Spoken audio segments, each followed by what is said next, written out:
आज के कार्यक्रम के आयोजक शिवाजी शिव प्रताप फाउंडेशन, इसके संस्थापक अध्यक्ष मयूरेश धूमाल साहब,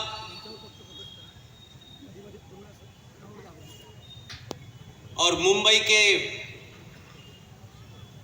24 कैरेट के सनातनी हिंदू, जय श्री राम, जय श्री राम।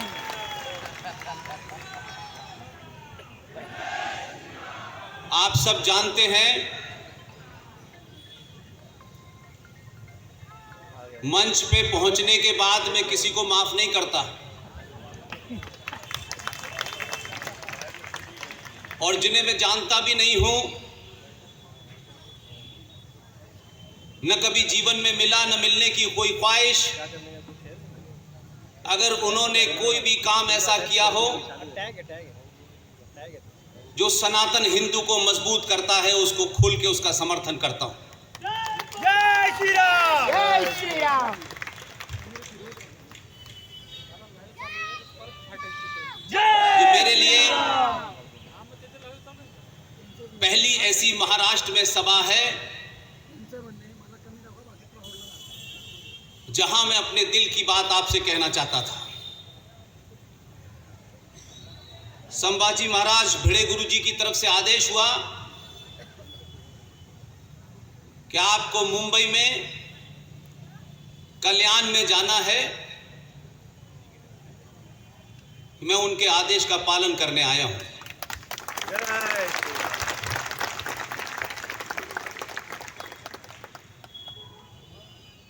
महाराष्ट्र के और खास तौर से मुंबई के हर एक उस नागरिक को, उस नेता को, उस विधायक को, जिन लोगों ने एक पूरे देश में एक नई मिसाल पैदा की है, मुझे नहीं लगता कि इस ओर किसी ने ध्यान दिया हो। कैमरा वाला है ना, कैमरा वाला। इसलिए मैं आपके बीच में आकर के पूरे देश के सामने एक बात रखना चाहता हूं, जिसका रास्ता महाराष्ट्र के और मुंबई के लोगों ने दिखाया है।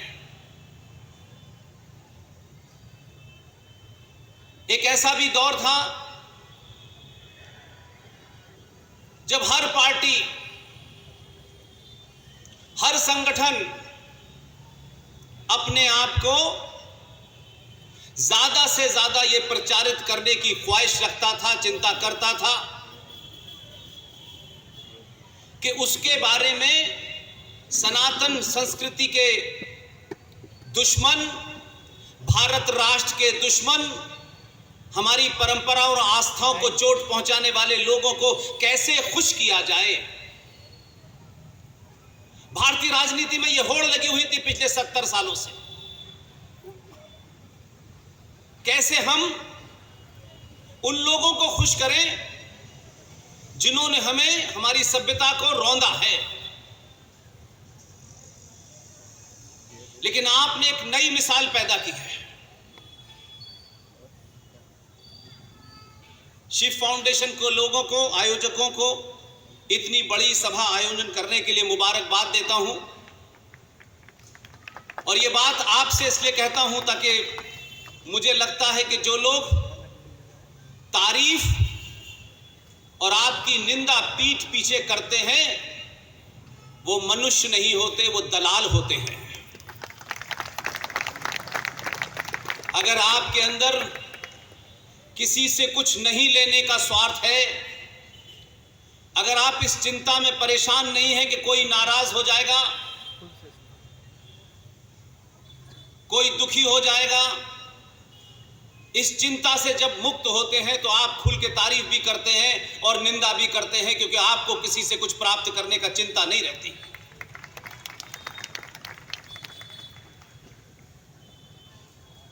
मुंबई और महाराष्ट्र 2000 जब 14 पैदा नहीं हुआ था, तब महाराष्ट्र ने पूरे देश को बता दिया था कि जो अफजल खान के समर्थक हैं, आपने तय कर दिया कि शिवाजी महाराज को अगर नहीं पढ़ाया गया होता, और जिस तरीके से हमारे इतिहासकारों ने शिवाजी के बारे में लिखा है, आज भी बड़े से बड़े कंपटीशन में वही किताब पढ़ाई जाती है जिसमें छत्रपति शिवाजी महाराज के बारे में बड़े अशब्द किए गए हैं। लेकिन मुझे खुशी है कि शिवाजी महाराज के बारे में बहुत चर्चा होती है, लेकिन हमें यह नहीं पढ़ाया जाता कि शिवाजी महाराज का युद्ध कौशल क्या था, वो युद्ध में कितने निपुण थे, वो डिप्लोमेसी में कितने निपुण थे, ये कभी नहीं पढ़ाया जाता। इसलिए मेरा मानना है कि छत्रपति शिवाजी महाराज भारतवर्ष की धरती पर पहले एक ऐसे योद्धा हुए जिन्होंने हिंदू राष्ट्र की बात कही थी। आज लोग बचते हैं, इसलिए मेरा मानना है कि शिवाजी को अगर सही तरीके से पढ़ाया जाता और वो वीर गाथा बताई जाती कि कैसे शिवाजी ने एक इस्लामिक जिहादी अफजल खान के साथ वो सुलूक किया जो करना चाहिए था, अगर ये कहानी रोज हिंदुस्तान के बच्चों की किताबों में पढ़ाई जाती, तो मेरा दावा है कि इस देश में अफजल गुरु पैदा नहीं होता। लेकिन चाटुकार नेता, दलाल व्यवस्था ने 70 साल में शिवाजी के वंशजों को एक नया पाठ पढ़ाया। आपको शिवाजी सिंगल वर्ड यूज नहीं करे, आपको शिवाजी महाराज बोलना है। शिवाजी महाराज की आप जितनी चर्चा करें, लेकिन मैं आज भी मानता हूं कि महाराष्ट्र में और खासतौर से मुंबई के लोगों को जो मुझे मुबारकबाद देनी है, इसलिए कि आप किसी पार्टी का नाम, संगठन का नाम छत्रपति शिवाजी महाराज से रख लें, आप पे लोगों ने यकीन किया कि आप सच में छत्रपति शिवाजी महाराज की विचारधारा को आगे बढ़ाएंगे। आपने भरपूर समर्थन दिया, लेकिन ये इस महाराष्ट्र में ही हुआ। सत्ता आदमी को कितना बड़ा दलाल बना देती है। आप जब छत्रपति शिवाजी महाराज के बताए हुए रास्ते से हटे, हिंदुत्व के रास्ते से हटे, जहां आरती होती थी शिवसेना के दौर में, जब नमाज कंपटीशन होने लगा, तो महाराष्ट्र के लोगों ने यह तय किया कि जो हिंदुत्व के रास्ते से हटेगा उसे आप सत्ता से बेदखल कर देंगे। यही सबसे बड़ी मिसाल है। अरे एकनाथ शिंदे आगे बढ़ो, हम तुम्हारे साथ। इसलिए यह रास्ता पूरे देश के लिए है। हिंदुत्व सिर्फ वोट बटोरने की मशीन नहीं है, सत्ता पे बैठने का जादू नहीं है। अरे तो हिंदुत्ववादी है। जो लोग पिछली सत्ता में बैठ करके देश के एक बहुत राष्ट्रवादी पत्रकार जो हमारे मित्र भी हैं, सिर्फ इसलिए कि उसने भारतीय राजनीति और भारतीय पत्रकारिता के अंदर एक पूरा नैरेटिव बदल दिया। जो भारतीय मीडिया कभी हिंदू के ऊपर अत्याचार हो, मंदिर अगर तोड़ा जाए तो न हिंदू लिखने में भी शर्म आती थी और मंदिर लिखने में भी शर्म आती थी। उसने अपनी योग्यता और क्षमता के हिसाब से एक चैनल खड़ा किया और इसी समाज को बताया कि जो पूरा मीडिया इस देश में एकदम अपोलोजिस्टिक था हिंदुत्व के बारे में बात करने से, आज उस अकेले योद्धा ने पूरे देश की मीडिया को मजबूर कर दिया है कि राष्ट्रवाद पे पहले चर्चा होगी, सेकुलरिज्म पे बाद में चर्चा होगी। आपके प्रदेश में ऐसे लोग थे जो पड़ोसी मुल्क के किसी जिहादी और आतंकी ग्रुप से उनका संबंध हो सकता है, लेकिन कैसे वो एक बाला साहब ठाकरे साहब की शिवसेना में घुसे और अपना एजेंडा चलाया, और उस एजेंडे के तहत भारतीय पत्रकारिता में जिस शख्स ने राष्ट्रवाद को स्थापित किया उसे जेल कर दी गई, और यह भी कहा गया कि हम अर्नब गोस्वामी को इतना दबाव बनाएंगे कि यह आत्महत्या कर लेगा। लेकिन दिल्ली में हमारी पूरी टीम सड़कों पे उतरी, राष्ट्रपति से मिले, और जितनी क्षमता हमारे अंदर थी हमने ये जरूर कहा कि अगर हिंदुस्तान का कोई जिहादी अर्नब गोस्वामी को मारने का षड्यंत्र करेगा तो हम दिल्ली में किसी को बैठने नहीं देंगे। यह आपकी ताकत है, यह देश भर के सनातनियों की ताकत है कि जो आदमी अर्नब गोस्वामी की हत्या करने और आत्महत्या करने पे मजबूर कर रहा था, आज अर्नब गोस्वामी पूरी ताकत के साथ विश्व पटल पे खड़ा है और वो जिहादी जेल के अंदर बंद है। इसी को बदलाव कहते हैं। इसलिए आपने कोई सत्ता का परिवर्तन किया है यह प्रत्यक्ष रूप से नजर आता है, लेकिन पूरे देश को यह मजबूर कर दिया है कि सिर्फ हमें उत्तर प्रदेश मॉडल चाहिए और कोई नहीं चाहिए। जय श्री राम। इसलिए आपके नेता, आपका एमएलए, आपका एमपी चुनाव जीतने के बाद अगर हिंदुत्व से दगाबाजी करे, आप चौराहे पे उसे हरा दीजिएगा, चौराहे चौराहे घेरिएगा उसको। अगर वोट हिंदुत्व के नाम पे लेते हो तो फिर जिहादियों के साथ बैठने नहीं दिया जाएगा। हिंदुओं का वोट इतना सस्ता नहीं है, हमारा वोट लो, सत्ता के मजे लो और उसके बाद अजान कंपटीशन कराओ, यह काबिल कबूल नहीं है।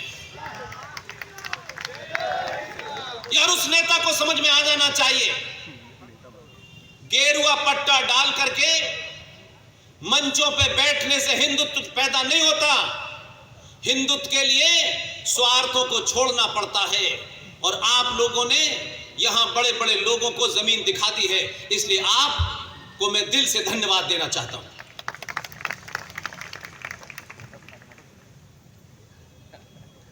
वर्तमान में जो आपके राज्य में सरकार है, आप सब जानते हैं मैं किसी के ऊपर टीका टिप्पणी नहीं करता हूं,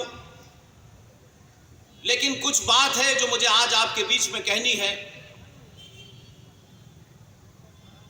मुझे मालूम है कि एक सरकार जब जा रही थी, उसका विदाई समारोह हो रहा था, तो जैसे मरते मरते किसी को प्रायश्चित करने का मौका मिलता है,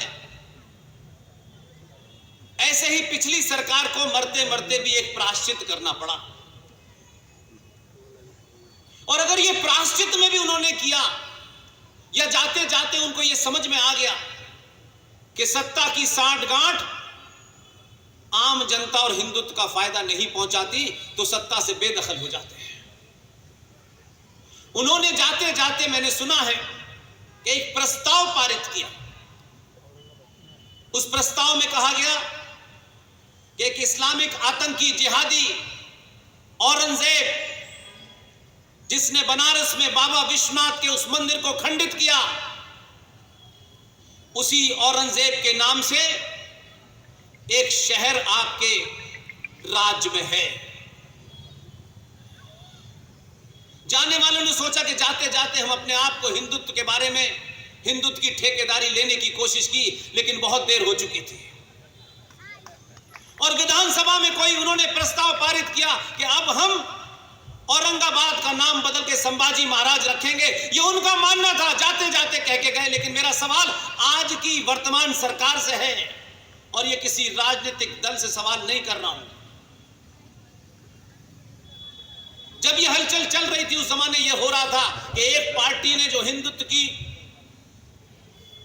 नाम पे जीती थी, हिंदुत्व की विचारधारा पे खड़ी हुई थी, गली गली मोहल्ले मोहल्ले महाराष्ट्र का एक एक मराठी अपने आप को जिहादियों के सामने सुरक्षित महसूस करता था।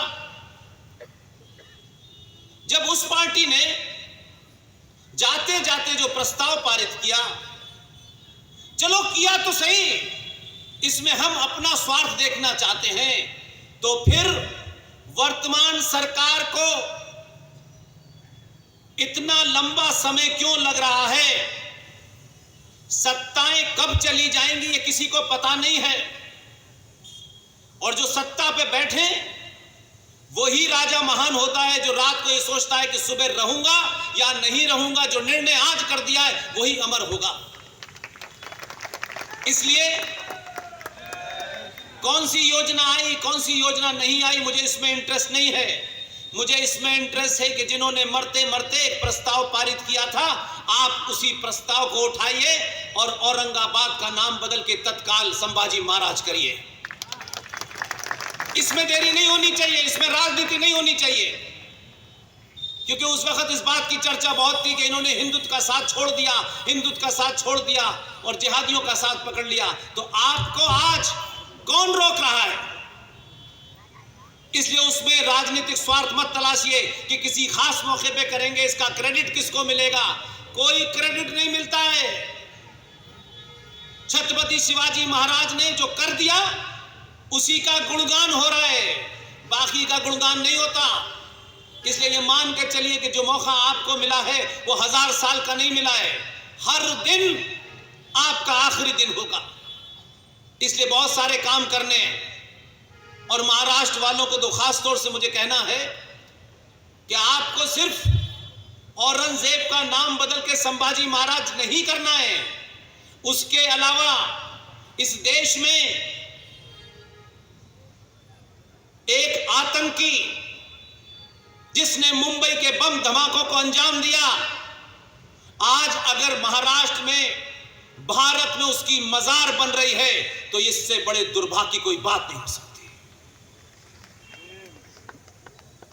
कभी इस देश में अबुल कलाम आजाद की मजार बनी? अबुल कलाम आजाद इतने बड़े, अबुल कलाम साहब सॉरी, इतने बड़े साइंटिस्ट थे, उनके जनाजे में 500 मुसलमान नहीं थे, लेकिन याकूब मेनन के जनाजे में 5 लाख उस मानसिकता के लोग थे। यह दर्शाता है कि देश कहां जा रहा है। इसलिए हम दिल्ली में जो भी काम करते हैं वो ये सोच के करते हैं कि हमको ये तय नहीं पता कि हमको कब जाना है, और ये तय है कि हम सबको जाना है। ये मकान, ये गाड़ियां, बड़ी बड़ी प्रॉपर्टी, इन्होंने कभी राष्ट्र नहीं बचाए। बड़े बड़े लोगों को हमने देखा, संकट आया तो ये तमाम बड़ी बड़ी बिल्डिंगें देखता हूं महाराष्ट्र में, ये फला नेता की है, ये फला नेता की है, ये फार्म हाउस कर्जत में ये उसका है, उसका है, ये सब धरे रह जाते हैं, कोई बचाता नहीं है। बड़े बड़े लोग छोड़ के भाग गए। इसलिए हम दिल्ली में पिछले 10-12 साल से एक नैरेटिव को बदलने में हमारी पूरी टीम लगी हुई है, और उससे हमारा कोई दूर दूर तक कोई स्वार्थ ही नहीं है। इसलिए जब समाज अपने एजेंडे को बदलता है तो सत्ताओं को समझ में आ जाता है। जिस इंडिया गेट के ऊपर इस तथाकथित आजाद भारत में 1968 तक ब्रिटिश साम्राज्य को भारत में स्थापित करने वाले जॉर्ज पंजम की मूर्ति 1968 तक लगी हुई थी इंडिया गेट पर, तो आप सोच सकते हैं कि हमें कैसी आजादी मिली, और उस आजादी के बाद कौन लोग सत्ता में थे जिनकी मूर्ति इंडिया गेट पर लगी थी। 1968 में वो हटी, और इस बीच में बड़ी कोशिश हुई, क्योंकि आजकल महात्मा गांधी के अलावा बहुत सारे गांधी हैं। बहुतों ने कोशिश की नाना की लग जाए, दादी की लग जाए, लगी नहीं। तब एक मुहिम हम लोगों ने चलाई दिल्ली में, और तथ्यों पे चलाई, क्योंकि किसी झूठ को 1000 बार बोला जाए तो सनातनी हिंदू समाज उसे सच समझने लगता है। कहा गया कि भारत के पहले प्रधानमंत्री फूल वाले चचा थे। यही पढ़ाया गया आपको किताबों में भी, संसद के अंदर, संसद के बाहर, और तमाम बड़े बड़े बुद्धिजीवियों ने उसी झूठ को चलाया।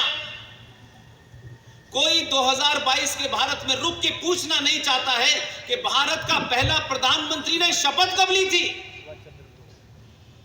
ये 15 अगस्त 1947 को जिसे हम आजादी मनाते हैं, इसका कोई डॉक्यूमेंट है कि 15 अगस्त को आजाद भारत हुआ था?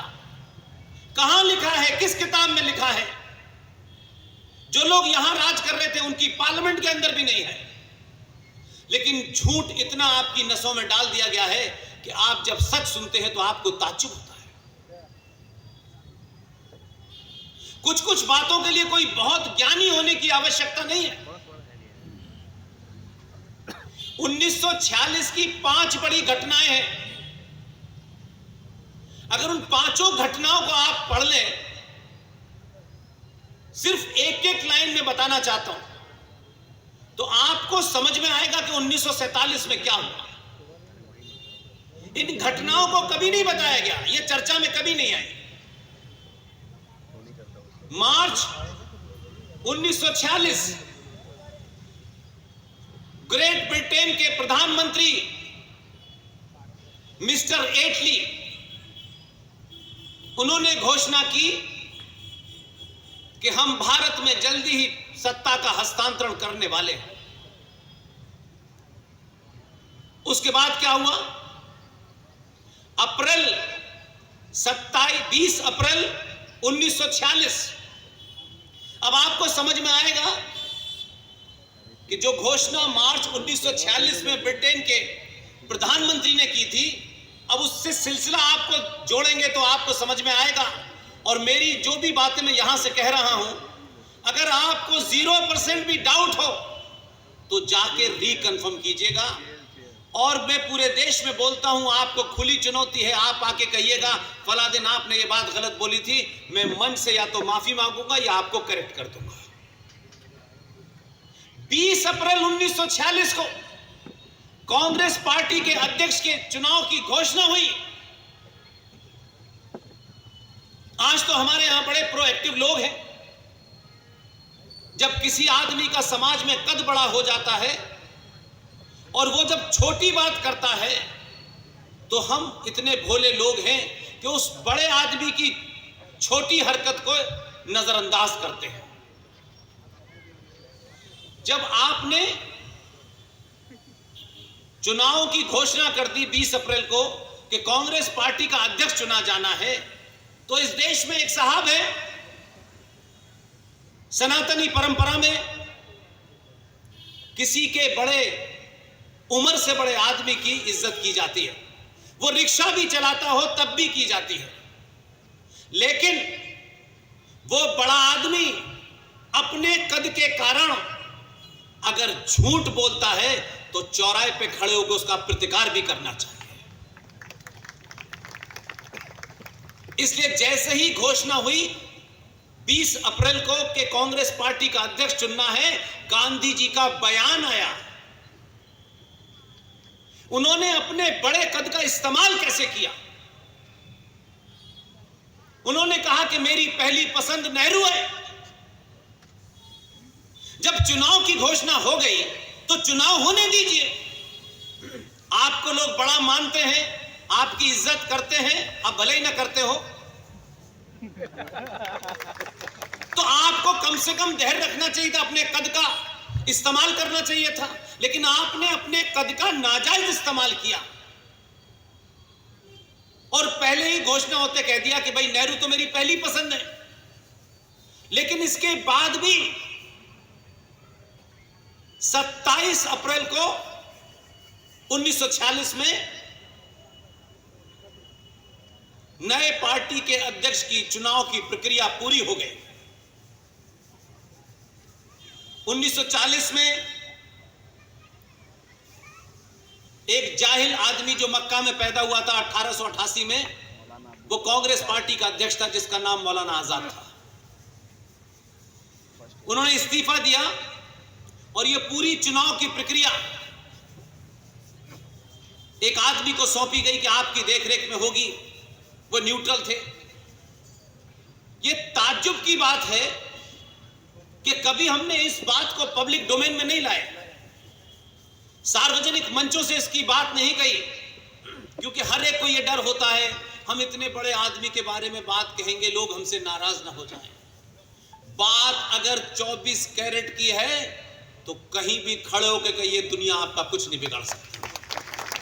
ये डर अपने अंदर से निकाल दीजिए कि ये बहुत महान है। महान आदमी इस कारण से नहीं होता है कि उसे कुछ लोगों ने राष्ट्रपिता घोषित कर दिया है।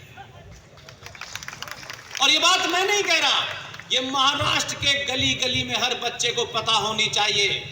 इस देश के संविधान के सबसे बड़े रचयिता जिनका नाम डॉक्टर भीमराव अंबेडकर है, भीमराव अंबेडकर से उस वक्त के एक विदेशी चैनल बीबीसी ने जब ये पूछा कि गांधी के बारे में आपका क्या कहना है, उन्होंने जो शब्द कहे आज लोगों को तकलीफ हो जाएगी, और वो सब अवेलेबल है।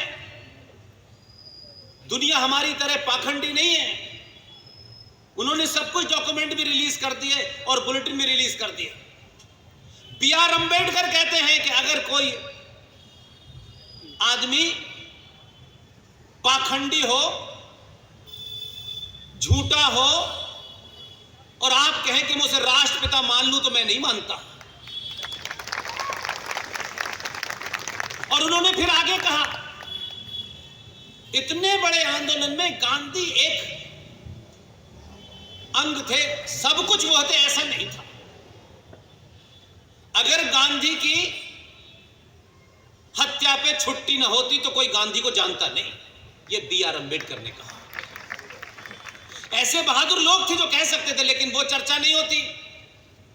यहां मैंने सुना है कि अंबेडकर के मानने वाले कुछ बताते हैं उनके बेटे हैं, कुछ बताते हैं उनके रिश्तेदार हैं। वो दुकान अपनी चलाएं, लेकिन जिसका नाम अपने नाम के आगे लगाए हैं, कम से कम उस आदमी ने जो बड़े काम किए हैं उसे सार्वजनिक मंचों से बोले। लेकिन राजनीतिक स्वार्थ के कारण नहीं बोलते लोग। 27 सितंबर 1946 को आचार्य जे.बी. कृपलानी की देखरेख में चुनाव की प्रक्रिया शुरू हुई। और गांधी कितने पॉपुलर थे इसका भी आपको यही प्रमाण मिल जाएगा। 20 सितंबर को जब अनाउंसमेंट हुआ तो गांधी का कमेंट था कि मेरी पहली पसंद नेहरू है। 27 तारीख को देश की 14 प्रोविंशियल असेंबलीज, जो राज्यों की असेंबलीज थी, उन्होंने अपना गुप्त मतदान करके दिल्ली भेजा। और उस चुनाव की पूरी प्रक्रिया में आचार्य जे.बी. कृपलानी के सीधे हाथ पे गांधी और उल्टे हाथ पे सरदार पटेल और सामने फूल वाले चचा बैठे थे। आप इस पाखंड को देखिए। डिब्बा खुला तो जिन गांधी ने मात्र 7 दिन पहले यह अपील करी थी, इनडायरेक्टली कांग्रेसियों को यह बताने की कोशिश की थी कि मैं चाहता हूं नेहरू को, मैं उन 14 राज्यों के उन कांग्रेसियों को नमन करता हूं कि उन्होंने जब वोट डाला और डिब्बा खुला तो 14 में से 2 वोट इनवैलिड हुए और 12 के 12 वोट सरदार पटेल को मिले। यानी गांधी की अपील कांग्रेस के नेताओं तक ने ठुकरा दी, किसी और की बात छोड़िए। इसलिए मेरी बात, जो बात अंबेडकर ने कही, वो हो सकता है यही बुनियाद रही हो जो मैं आपके सामने रख रहा हूं। जब ये हो गया और 12 सरदार पटेल को वोट मिले तो गांधी जी ने जिस एजेंडे के तहत ये घोषणा की थी कि मेरी पहली पसंद नेहरू है, उसे कांग्रेसियों ने नकार दिया। अब उन्होंने क्या किया, एक चिट लिखी, चिट लिख के जे.बी. कृपलानी को दी कि सरदार पटेल को दे दो।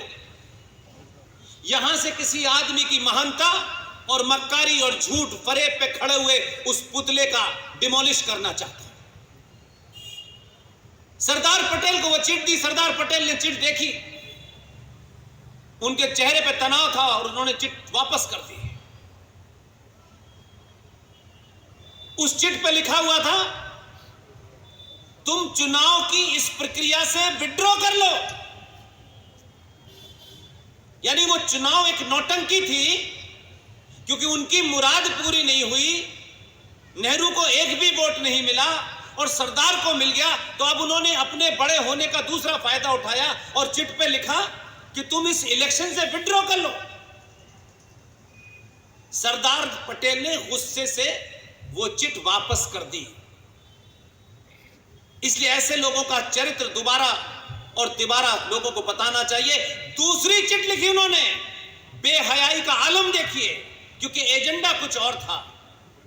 दोबारा चिट लिखी, फिर जेबी कृपलानी को दी और सरदार पटेल से कहा तुम इस्तीफा दे दो। सरदार पटेल समझ गए, खुददार आदमी थे, उन्होंने चिट फाड़ी और उठ के चले गए। जिस आदमी को अपनी पार्टी का एक भी वोट नहीं मिला,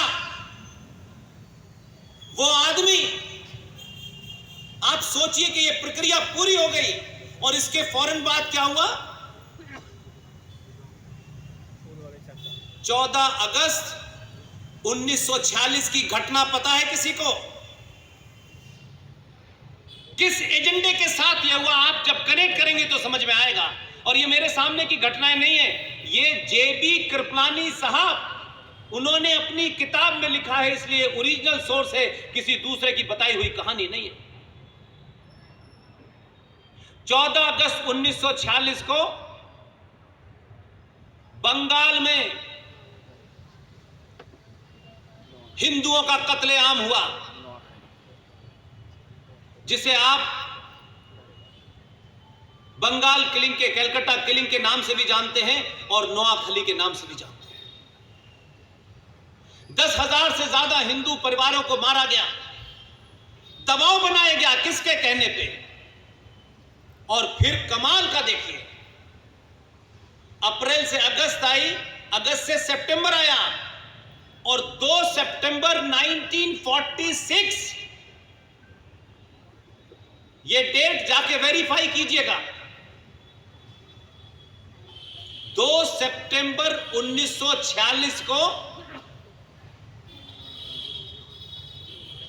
जवाहरलाल नेहरू ने यूनियन जैक के नीचे जो ब्रिटिश साम्राज्य का झंडा था, उसके नीचे महारानी के प्रति अपनी आस्था प्रकट करते हुए लॉर्ड माउंटबेटन ने उनको भारत के प्रधानमंत्री की शपथ दिलाई और आप कहते हैं कि पहले प्रधानमंत्री नेहरू जी थे। लेकिन यह बड़ी करके कहानी इसलिए बताई गई कि आपके बीच में जो बहादुर थे, योद्धा थे, जिन्होंने किसी संगठन, जो आजकल संगठन हिंदुत्व के 1000 हर गली मोहल्ले में घूम रहे हैं, हिम्मत नहीं है कि आज भी 2022 के भारत में अपने लोगों को मजबूती से बात रखने की बात करें। आज भी चाटुकारिता हो रही है। कोई हमको बता रहा है 40,000 साल पुराना डीएनए है, कोई कह रहा है मस्जिद में से क्यों शिवलिंग को ढूंढना है। ये शिवलिंग किसी संगठन का नहीं है, ये भारत राष्ट्र के सनातनियों का है। किसी को ठेका नहीं दिया है हमने कि हमको ये पता है कि ये ढूंढना है कि नहीं ढूंढना है। हमने आपको अपना ठेकेदार नहीं बनाया है। आप जिनके ठेकेदार हैं उन्हें बताइए। इस भारत में 95 करोड़ सनातनियों में से हजारों करोड़ों लोग हैं जो अपनी लड़ाई लड़ रहे हैं, जिसे आपकी जरूरत नहीं है। जब जरूरत आपकी पड़ी तो नुपुर पे आपने मुंह नहीं खोला, जब जरूरत पड़ी तो आपने कमलेश तिवारी की हत्या पे मुंह नहीं खोला। ऐसे लोग हमारे नहीं हो सकते, दुकान चल सकती है उनकी। इसलिए ऐसे लोग तब भी थे और आज भी हैं। आपको तय करना है कि आपके बच्चों को, जो अभी कविता बता रहे थे, वो जो बात उस समय कह दी गई थी शिवाजी के जमाने में, वो आज भी तो हो रहा है। क्या वजह है कि इस महाराष्ट्र के अंदर एक सरकार को अजान कंपटीशन कराने की चिंता क्यों होने लगी? अपनों पे भरोसा नहीं था? 95 करोड़ पे भरोसा नहीं था?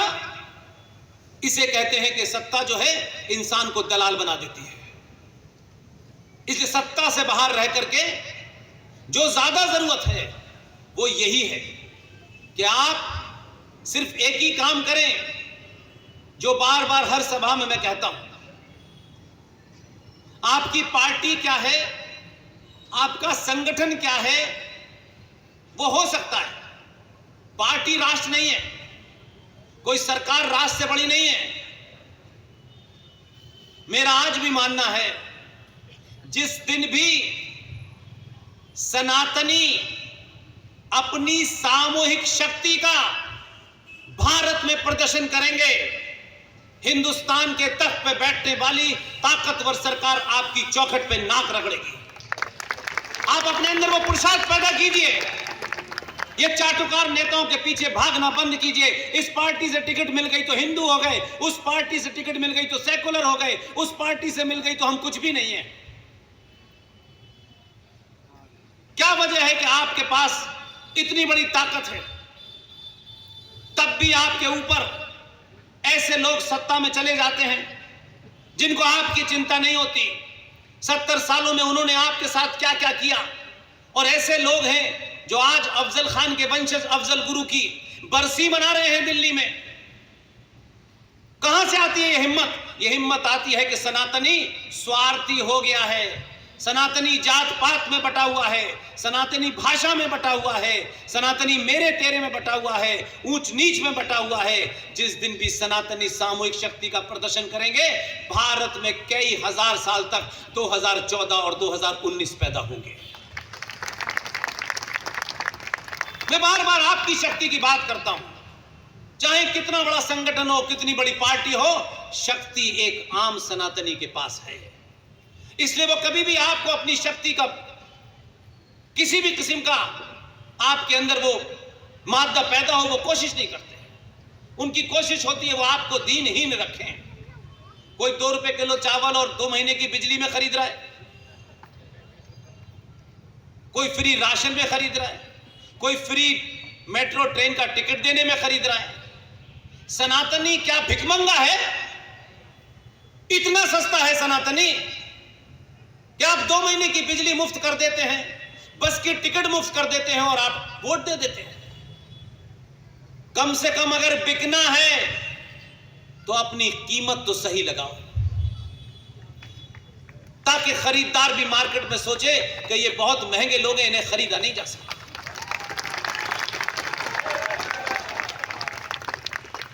इसलिए राजनीतिक बदलाव को मैं बड़ा बदलाव नहीं मानता। सत्ताएं तो बहुत बदली, हर तरीके की सत्ता आई और क्या क्या उन्होंने परपंच किए। अभी कुछ दिन पहले मैं 26 तारीख को किशनगढ़ में था, राजस्थान के। अब उन्होंने मुझे ऐसे दिन बुलाया जो 2 घटनाएं होनी थी उस दिन। एक घटना का मुंबई प्रत्यक्ष गवाह है, जिसे हम लोग 26/11 के नाम से जानते हैं। और इसी 26 तारीख को हर साल संविधान दिवस मनाया जाता है हमारे यहां। लेकिन 26/11 एक घटना नहीं थी जिसे हम लोग समझते हैं घटना हो गई, उस पर कुछ मट्टी डालो, आगे बढ़ जाओ। यह भी ध्यान रखिएगा, दुनिया में जो कौमें अपने इतिहास से नहीं सीखती, इतिहास में हुई गलतियों को दुरुस्त नहीं करती, वो इतिहास बन जाते हैं। ध्यान रखिएगा। हमारे यहां हम नहीं जानते इतिहास क्यों पढ़ाया जाता है। इतिहास पढ़ाया इसीलिए जाता है कि जो गलती आपके पूर्वजों से हुई थी वो दोबारा ना हो। और अगर आपके बीच में छत्रपति शिवाजी महाराज जैसा योद्धा ये जानता था कि अफजल खान से मिलने जा रहा हूं, तो वो इंतजाम पहले करके गए थे। इससे भी सीखना चाहिए था। मैंने कहा ना, इन 70 सालों में छत्रपति शिवाजी महाराज के बारे में मुझे वो टिप्पणी नहीं करनी, लेकिन महाराष्ट्र के लोगों को बताना चाहता हूं कि कि जिन लोगों ने किताबें लिखी हैं, जिनकी किताबें आईएएस और पीसीएस के अंदर कंपलसरी हैं, उन्होंने क्या लिखा है। आजाद भारत के अंदर 1947 से 1958 तक मक्का में पैदा होने वाला देश का पहला जाहिल आदमी, जो न एक स्कूल गया, न कॉलेज गया, न किसी मदरसे गया, उसको शिक्षा मंत्री बनाया आपने। जो सबसे महत्वपूर्ण काम था वो किसी ऐसे आदमी को नहीं देना था जो भारत राष्ट्र की गाथा लिखता। उस मक्का में पैदा होने वाले उस जिहादी को यह काम सौंपा और 10 साल तक वो शिक्षा मंत्री रहा। और इस 75 साल में हम बहुत खुश होते हैं, 6 जिहादी इस देश के शिक्षा मंत्री रहे। तब आप उनसे उम्मीद करते हैं कि वो छत्रपति शिवाजी महाराज का गुणगान करते। एक प्रतिष्ठित विश्वविद्यालय जहां मेरा जन्म हुआ, जहां मैं पढ़ा, वहीं के प्रोफेसर ने किताब लिखी है, जो किताब आज देश के अंदर चलती है। कभी इसके बारे में विरोध किया आपने? नहीं किया, क्योंकि सत्ता में जाना, सत्ता की मलाई खाना, अपने लोगों का शोषण करना, बस यही राजनीति हमारे सनातनी हिंदुओं की रह गई है। हम दूसरों से भी नहीं सीखते। वो इस पार्टी में हो, उस पार्टी में हो, इस पार्टी में हो, उनका एजेंडा क्लियर है, वो कभी डगमगाते नहीं है। आपके एजेंडे सिर्फ गाड़ी, प्रॉपर्टी और पैसे से आगे नहीं बढ़ते, इसलिए आप उन रियल इश्यूज को उठाते नहीं है। इसलिए आपके महाराष्ट्र में एक काम हो रहा था और वो सरकार थी जो अजान कंपटीशन करा रही थी। किसी ने मुझे बताया नहीं, मुझे दिल्ली में पता चला। मैंने उसको पूरी स्टडी की उसकी, और इसी महाराष्ट्र में 10 सभाओं में जोर जोर से बोला। एक दिन मुझे खबर मिली, आपकी बात सही जगह चली गई है। तब उस किताब के अंदर संशोधन किया गया,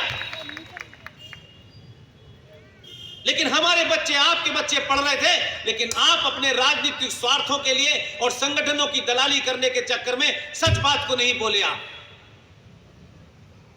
आपके 8वीं क्लास की किताब के अंदर पढ़ाया जा रहा था और कितने शातिर तरीके से उसे इंडेक्ट किया गया, ताकि आप तो समझदार हैं, आपको तो राजनीति से फुर्सत नहीं है, लेकिन उन्होंने अगले 20 साल नहीं 100 साल का एजेंडा डाल के गए।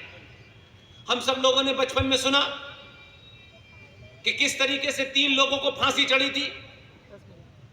भगत सिंह थे, उनके साथ में 2 और लोग थे।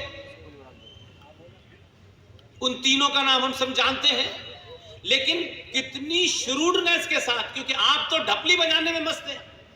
आज कहां की प्रॉपर्टी पे कब्जा करना है, आज कहां मकान लेना है, आज अमेरिका जाना है, आप इसमें बिजी थे। उन्होंने इस दौर में भी गिनती में 100 नहीं थे, 50 नहीं थे, 1-2 थे, लेकिन आपके दलाल नेताओं को खरीदा और 8वीं क्लास की किताब की, उस किताब के अंदर एक चैप्टर में लिखा, कमाल का चैप्टर था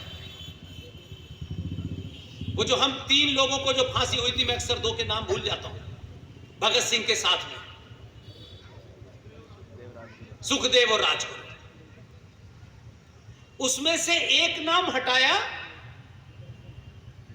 और उसमें कोई मुसलमान पैदा हो गया और उसका नाम जोड़ दिया गया कि ये 3 लोगों को फांसी हुई थी। और आपके इस कॉलेज की, स्कूल की किताब की, सरकारी किताब के अंदर यह काम किया गया। हमने कहा, हम तो कल तक सुनते थे ये 3 लोग थे, ये खां साहब इसमें कहां से पैदा हो गए, लेकिन आपने नहीं ध्यान दिया, इसलिए चल रहा था। लेकिन उनको समझ में आ गया कि जब पब्लिकली बोला, 10-12 सभाओं में मैंने यही बोला और डेलिब्रेट होके, पिन पॉइंटेड होके बोला, बाद में जाके हटी। इसलिए यह काम आपको करना चाहिए। जो आप चुनते हैं जिस एमएलए को, उस एमएलए से निजी काम करने के अलावा कुछ राष्ट्र के काम के लिए भी जाया करें। आप राष्ट्र की बहुत बात करते हैं, राष्ट्र के लिए काम नहीं करते। जब जाएंगे तो कोई ना कोई सिफारिश लेके जाएंगे, नंबर 2 के काम को नंबर 1 कराने में जाएंगे। इसीलिए आपको नेता भी ऐसे मिलते हैं। लेकिन अभी एक घटना घटी, मैं राजस्थान से लौटा।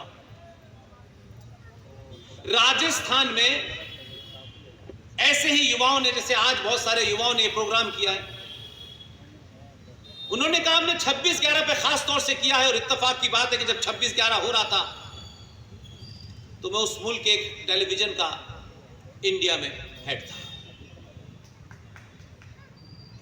महत्वपूर्ण बात यह नहीं है, महत्वपूर्ण बात यह है कि क्या सच में 26/11 जो हम जानते हैं वही सच है? और अब तो लंबा समय हो गया, बहुत सारे एक्सपर्ट ने सारे तार जोड़े, और इसके बारे में मैं श्रेय देना चाहता हूं, एकमात्र आदमी भारत में है जिनके मैं पैर भी छूता हूं, गुरु भी मानता हूं, दोस्त भी मानता हूं।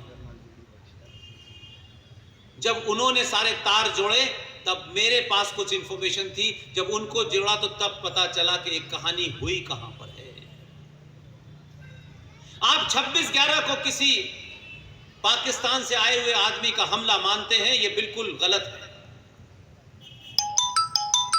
जब राष्ट्रों के खिलाफ, जब बड़े बड़े आदमियों के खिलाफ कोई साजिश रची जाती है तो साजिश रचने वाला नहीं पकड़ में आता है, साजिश को इंप्लीमेंट करने वाले को समय से पहले मार दिया जाता है।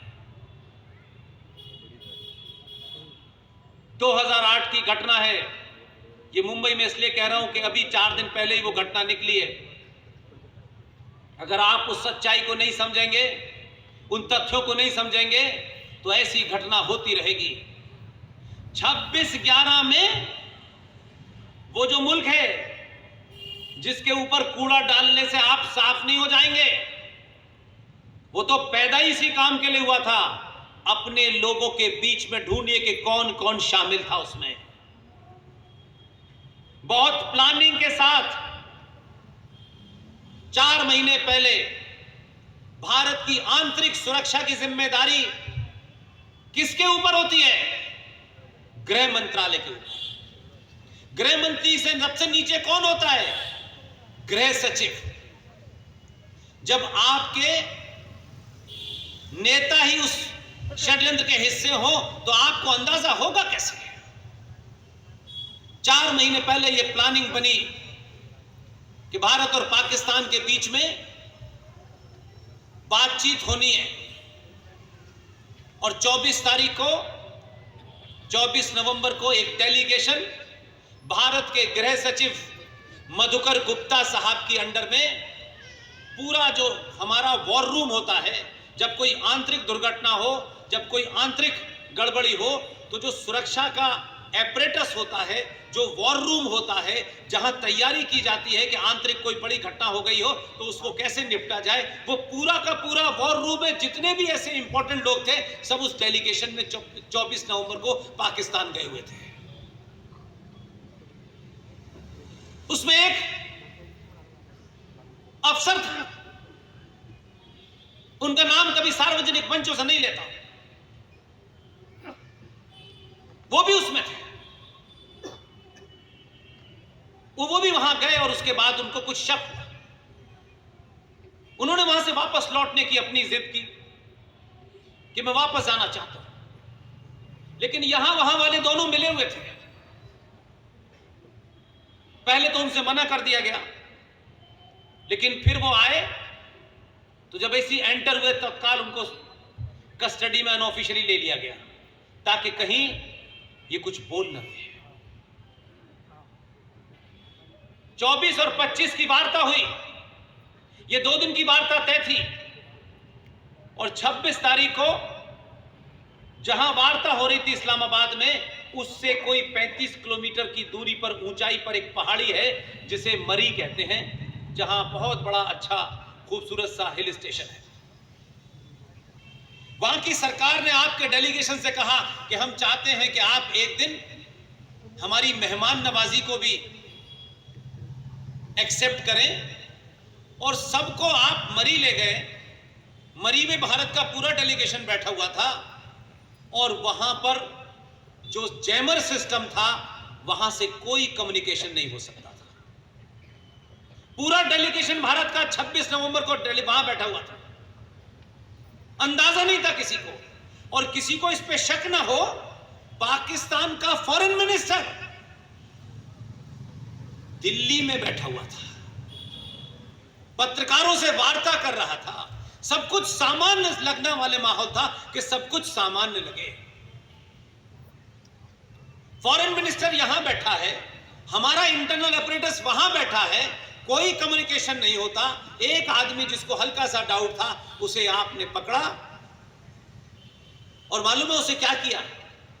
वो ये जानता था कि ये न बोले, उनको पता था कि इसको अंदाजा हो गया, तो मार सकते नहीं थे क्योंकि अफसर बड़ा था। तो मालूम है उसे क्या क्या क्या फंसाया गया? गुजरात के चीफ मिनिस्टर, यह कहा गया कि तुम्हें सिर्फ इतना कहना है कि मैं इशरत जहां का एनकाउंटर का आदेश सीएम के ऑफिस से आया था। उसने कहा मैं ये नहीं करूंगा। 5 साल तक वो आदमी जेल में रहा, क्योंकि वो मुंह ना खोले इसलिए जेल में रहा। इसलिए करकरे साहब को किसने गोली मारी ये रहस्य नहीं बताया इस देश ने, कि जिस कार में बैठे थे पीछे से गोली मारी किसने उनके? क्या उस कार में कोई पाकिस्तान के लोग बैठे थे? कौन थे वो लोग? करकरे से लेके परमवीर का क्या रिश्ता है साध्वी प्रज्ञा से? और घटना घट गई। और आपने पूरे देश में देखा होगा, अभी 4 दिन पुरानी कहानी है। मुझे ये घटना इसलिए याद रहती है कि हमारा समाज इन बातों पे सोता रहता है। सब कुछ प्लानिंग ठीक थी, लेकिन आपके बीच में एक अदना सा पुलिस वाला बेचारा, उसके सीने में जितनी गोली कसाब उतार सकता था उतार दी, लेकिन तुकाराम ने उसे जिंदा पकड़ लिया। मरीन ड्राइव पर उनकी मूर्ति लग गई, खत्म। हमने बहादुर की मूर्ति लगा दी, बस खत्म हो गया। क्या 26 नवंबर पर देश ने, किसी ने भी आपने सुना कि तुकाराम को किसी ने श्रद्धांजलि दी? हम तुकाराम नहीं पैदा करने चाहते, उसके परिवार, उसके वंशजों को यह मैसेज देना नहीं चाहते कि जो राष्ट्र को बचाने के लिए अपनी जान दे सकता है, हम उसके लिए 2 मिनट के लिए मौन नहीं रखेंगे, लेकिन मक्कार दलाल नेताओं के लिए 2-2 घंटे खड़े होंगे। ये घटना घट गई, होगी, काम खत्म। वो पकड़ा गया, इतने लोग मारे गए, बड़ी बड़ी अखबारों में छप गया, सब कहानी खत्म हो गई। लेकिन जो कॉन्स्पिरेटर था, कौन नेता था दिल्ली का जो करकरे से टेलीफोन पे कनेक्टेड था, और उस टेलीफोन के बाद ही उनके पीछे के कंधे में गोली लगी और वो मर गए। कौन वो नेता था कि मात्र इस घटना के 2 महीने के अंदर ही एक सड़क छाप, जो किसी कैंटीन का मैनेजर होता था वो उर्दू का पत्रकार बन गया और उसने एक किताब लिख दी, और उस किताब का विमोचन यही हुआ। एक महान फिल्म डायरेक्टर,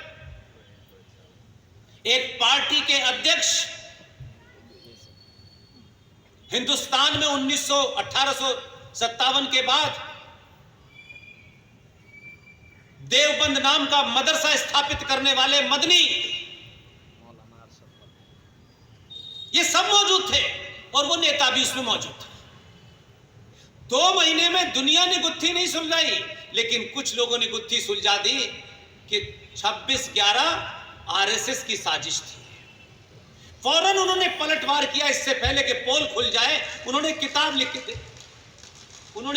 लिख के देश में यह माहौल बनाने की कोशिश की कि भाई ये तो हिंदू आतंकवाद था, इसलिए कसाब को उन्होंने कलावा पहनाया था। लेकिन आज भी वो नेता जिंदा है और आपके बीच में है। इस कॉन्स्पिरेसी को समझने के लिए मेरे गुरु कर्नल RSN सिंह ने एक किताब लिखी है।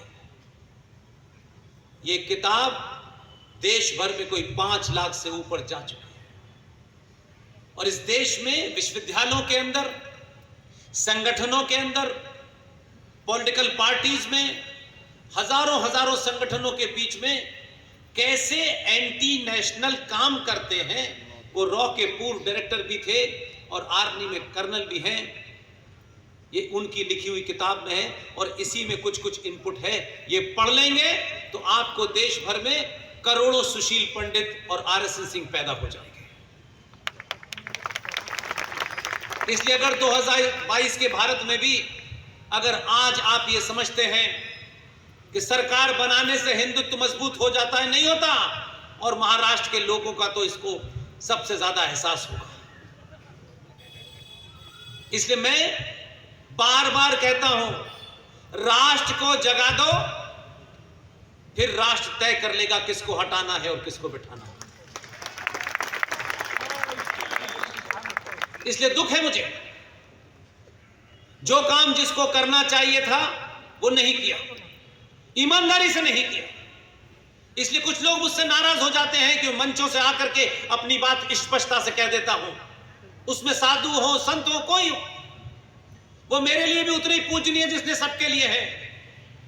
लेकिन अगर मैं महात्मा गांधी के बारे में बात कर रहा हूं तो तथ्यों पे बात कर रहा हूं, और आपके बारे में बात करूंगा तो भी तथ्यों पे बात करूंगा, क्योंकि ना मेरी कोई निजी दोस्ती है ना कोई निजी दुश्मनी है आपसे, बिल्कुल भी नहीं। किसी ऐसे मुद्दे पर क्या आपने राष्ट्र को गैल्वनाइज किया, प्रेरित किया? पालघर की घटना हो गई, टेलीविजन पे हंगामा हो गया, कुछ साधु संत आए, उन्होंने गुस्सा जाहिर किया और बात खत्म हो गई। इतना ही काम नहीं है आपका। जिस काम को आप करने आए कम से कम उसके साथ तो ईमानदारी करिए। इसलिए ये घटनाएं हर चौराहे गली गली हो रही, क्योंकि हम अपनी भूमिका तय नहीं कर पा रहे। हम चाहते हैं हमारी लड़ाई कोई और लड़े। इसलिए कभी अंकिता होती है, कभी निकिता होती है, कभी रूपेश पांडे होता है, अभी श्रद्धा हो गई। ये घटनाएं मात्र आपके लिए एक दिन की खबर बनती हैं और फिर दूसरी घटना हो जाती है, आप फिर पढ़ते हैं, आगे चले जाते हैं। जिंदा समाज, अगर घटना 100 साल पहले घटी होती है तो 100 साल पहले ही उसका ऐसा इंतजाम करते हैं कि अगले 1000 साल तक कोई हिम्मत ना करे। लेकिन आप नहीं कर रहे। आप फेसबुक पे लिख करके, चिंता जाहिर करके, ग्रुप बना करके बस बात खत्म हो जाती है। हम महाभारत की बात करेंगे, रामायण की बात करेंगे, लेकिन न रामायण से सीखना चाहते और न महाभारत से सीखना चाहते, न गीता से सीखना चाहते। हम किसी ने नहीं सीखेंगे, क्योंकि उसके सीखने में मुझे अपना स्वार्थ समाप्त करना पड़ेगा, मुझे अपने आप को उसमें होम करना पड़ेगा। वो नहीं करना चाहते, क्योंकि हम क्यों करें? हमारा बेटा तो सीईओ बन के अमेरिका चला जाए, ये पड़ोसी का लड़का देश बचाएगा। हम तो सिर्फ मलाई यहां खाएंगे और वहां खाएंगे, जब जूते पड़ेंगे तो यहां जाएंगे। फिर हम अपने बेटे को नहीं बताएंगे, सारा प्रयोग दूसरे के बेटे पे ही करेंगे। इसीलिए हमारी गली गली ये हालत हो रही है। कभी दिव्या भारती मर जाती है तो पता नहीं चलता है, हम भूल जाते हैं, एक कहानी खत्म हो जाती है। कोई छत पे से किसी लड़की को गिरा देता, पता ही नहीं चलता है। रोज घटनाएं इस देश में होती हैं, लेकिन हमें क्या फर्क पड़ता है, क्योंकि हमारे घर थोड़ी नहीं हो रही है, हमारी कास्ट की, हमारी जाति की थोड़ी नहीं है। हम इस चिंता में मग्न हैं, लेकिन धीरे धीरे ये आग आपके घर पहुंच रही है, आपको एहसास नहीं। किसी बीमारी से भागने से बीमारी नहीं जाती, उस बीमारी का सामना करना पड़ता है। अगर कुछ लोगों को यह पागलपन सवार हो गया है कि वो गर्दन काट कर ही दुनिया को डरा सकते हैं, तो मुझे आपको कृष्ण भगवान ने क्या कहा था मैं नहीं जानता। भगवान राम जो बहुत आदर्श थे, वो भी सन्यास के वक्त अटैची भर के कपड़े लेके नहीं गए थे। भगवान राम अपने तन पे एक कपड़ा पहने थे और धनुष बाण लेके गए थे। राम वहां पर चिड़िया मारने के लिए नहीं गए थे, उनको मालूम था जंगल के रास्ते में अधर्मी और जिहादी मिलेंगे, उसका नाश सिर्फ इसी से होगा, बातों से नहीं होगा, मंत्रों से नहीं होगा, पूजा से नहीं होगा। और जिन भगवान राम को हम इतना आदर्श मानते हैं, मर्यादा पुरुषोत्तम राम कहते हैं, उन्हीं राम ने संयम रखा।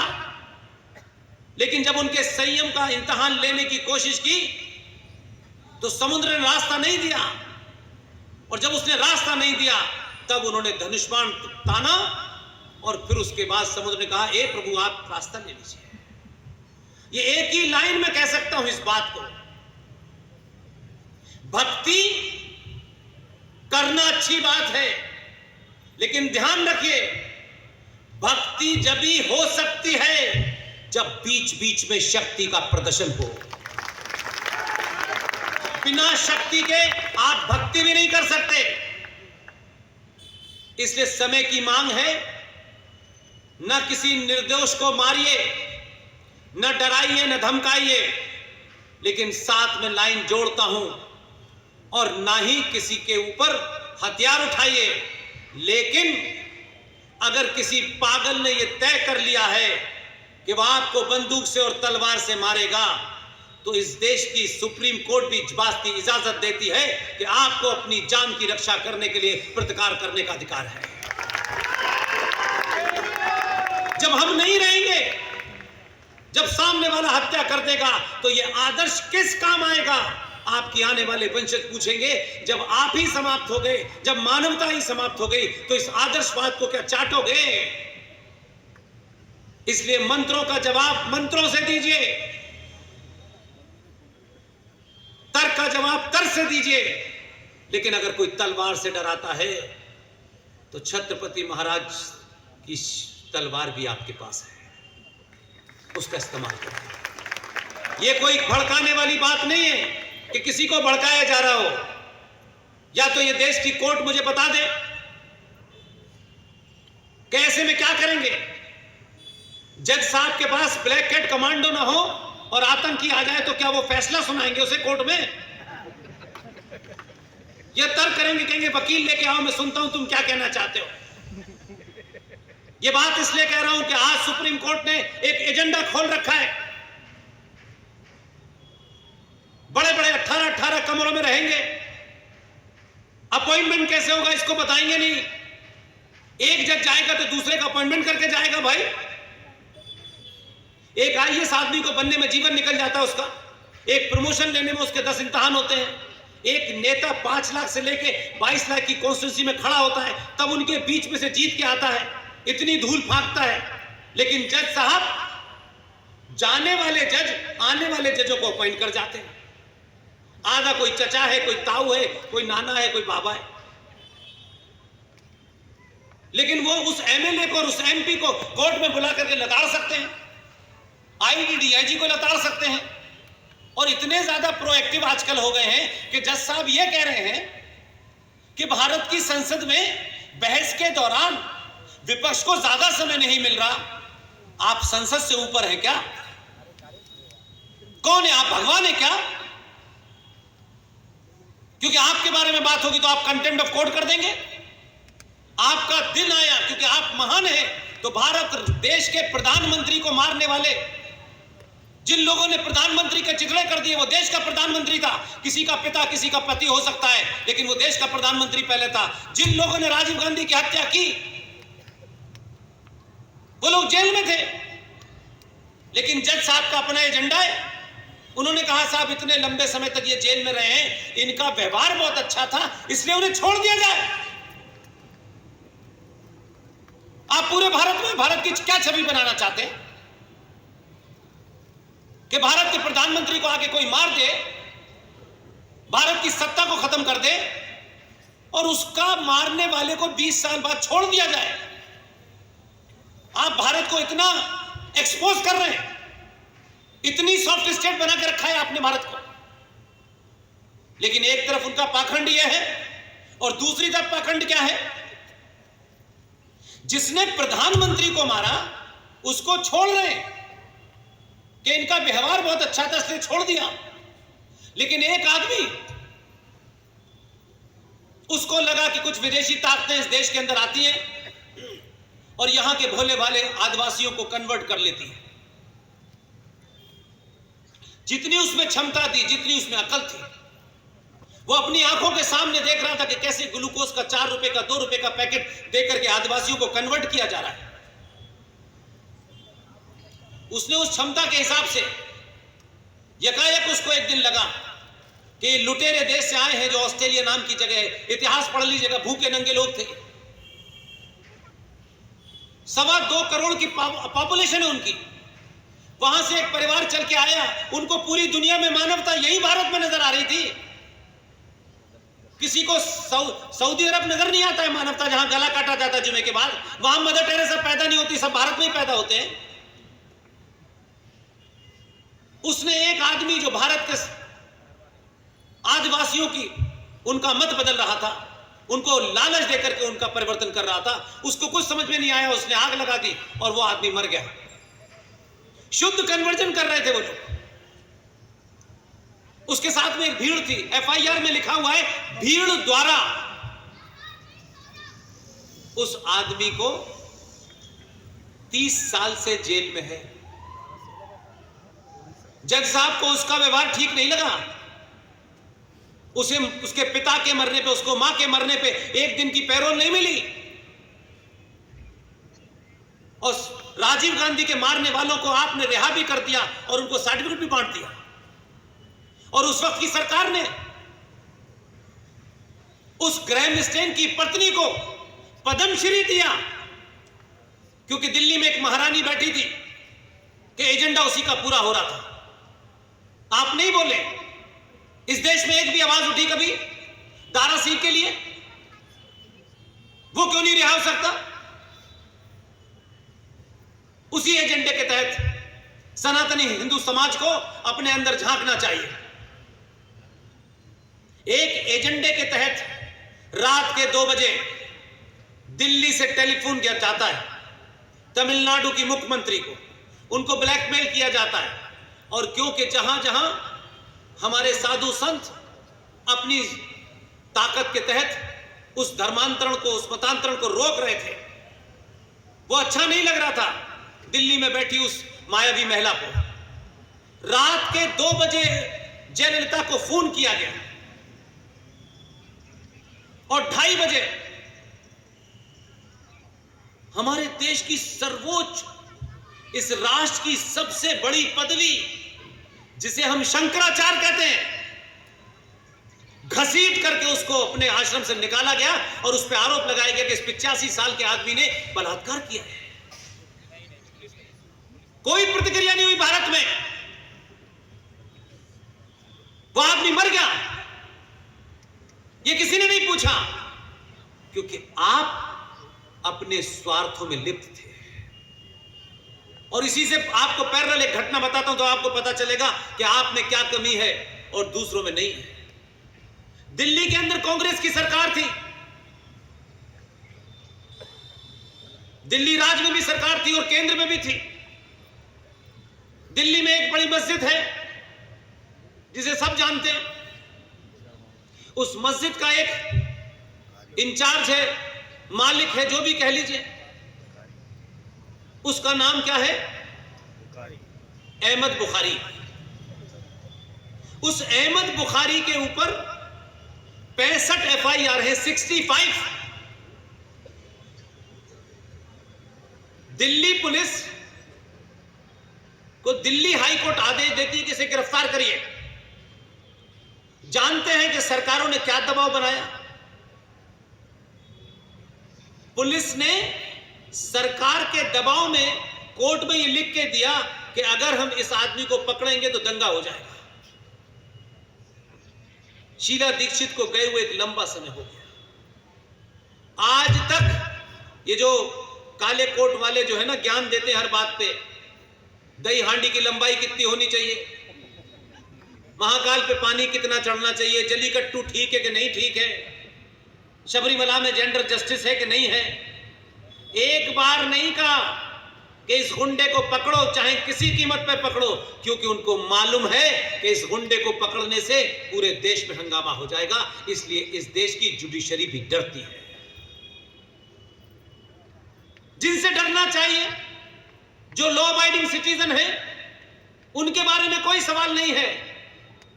लेकिन नुपुर शर्मा के ऊपर पूरा ज्ञान दे दिया उन्होंने कि नुपुर शर्मा की वजह से देश में बुरा हाल हो गया है, चारों तरफ आग लगी हुई है। तो मैंने कहा जज साहब, आप नुपुर शर्मा को तो आप कम जिम्मेदार ठहरा रहे हैं। नुपुर शर्मा तो भारत विभाजन के लिए भी जिम्मेदार है। अली मोहम्मद साहब के दामाद अली की हत्या की भी वही जिम्मेदार है, उनकी बेटी फातिमा की भी जिम्मेदार वही है। सब कुछ नुपुर के कारण बुरा हो गया, नहीं तो ये देश में तो दूध की नदियां बह रही थी। लेकिन ये चल रहा है हमारे यहां पाखंड, क्योंकि जो समाज है वो नहीं कुछ बोलना चाहता। मेरा क्या लेना देना है, वो उनका काम है, वो जाने, मुझसे क्या मतलब है। इसलिए धीरे धीरे धीरे धीरे जो बात आपसे कोई हिंदुओं का ठेकेदार नहीं बताएगा, जगह जगह, कभी नॉर्थ ईस्ट में, कभी यहां, कभी वहां, मूर्ख बना रहे हो।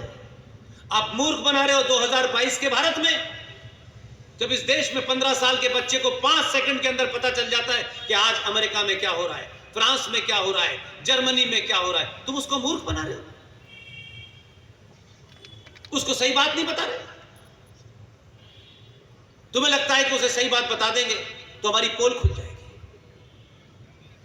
इसलिए आज सबसे ज्यादा जरूरत है सच को जाने, तर्कों पे जाने, लॉजिक पे जाने, रीजन के साथ जाने और ओरिजिनल सोर्स के साथ जाने कि ये बहुत महान नेता थे, ये बहुत बड़े संगठन के ठेकेदार हैं। अगर इन्होंने कोई बात कही है तो उसको साइंटिफिकली परखें, तब उसको माने। और मैं अपने लिए भी यही कहता हूं, हमारी टीम का कोई भी सदस्य बोले, पूरे देश में हम ओपनली कहते हैं कि मेरा पर्सनल ईमेल एड्रेस है, जो हमारी टीम यूट्यूब चैनल चलाती है, वी सपोर्ट पुष्पेंद्र कुलश्रेष्ठ। पुष्पेंद्र कुलश्रेष्ठ से मेरा वेरीफाइड फेसबुक पेज है, आप जा सकते हैं, कमेंट लिख सकते हैं, पूछ सकते हैं मुझे सवाल। ये खोले इसीलिए क्या है ताकि दुनिया भर के लोग जब कनेक्ट हो तो उनको करेक्ट बात बता सकें, ज्यादा विस्तार में बता सकें, उनमें से कोई कंफ्यूजन है उसको दूर कर सकें। इसलिए आज 2 इंपॉर्टेंट बातें हैं। मैंने आपको 46 के अंदर देश के एक प्रधानमंत्री कैसे बने, जो अपनी पार्टी के अध्यक्ष नहीं बन पाए, उन्हें पहला प्रधानमंत्री की शपथ दिलाई गई। लेकिन उसी भारत में, इसलिए मैं कह रहा हूं कि आज आपको समय मिला है। जब उस वक्त थे, हम नहीं जानते कि हमारे पूर्वजों ने क्या किया, कौन इसके साथ खड़ा हुआ, कौन उसके साथ खड़ा हुआ। लेकिन हमारे पूर्वजों ने अगर सही आदमी का साथ दिया होता तो ये दुर्दशा हमारी आज नहीं हो रही थी। उसका दूसरा कारण बताता हूं कि सन 46 की घटना में एक आदमी जो अपनी पार्टी का अध्यक्ष नहीं बन पाया, उसे हमने पहला प्रधानमंत्री बनाया और इस तथाकथित आजादी के बाद 19 साल तक प्रधानमंत्री बना के रखा। लेकिन उसी दौर में एक और महान आत्मा थी। इसलिए आज जो लोग ये समझते हैं कि हमारी मूर्ति नहीं लग रही, हमारा नाम नहीं लग रहा, हर नेता को अपना नाम लगवाना है सड़क पे, उसको ये गलत फहमी हो गई है कि उसके मरने के बाद नाम रहेगा, कोई नहीं पूछने वाला। हजारों के नाम कहां हैं किसी को नहीं पता।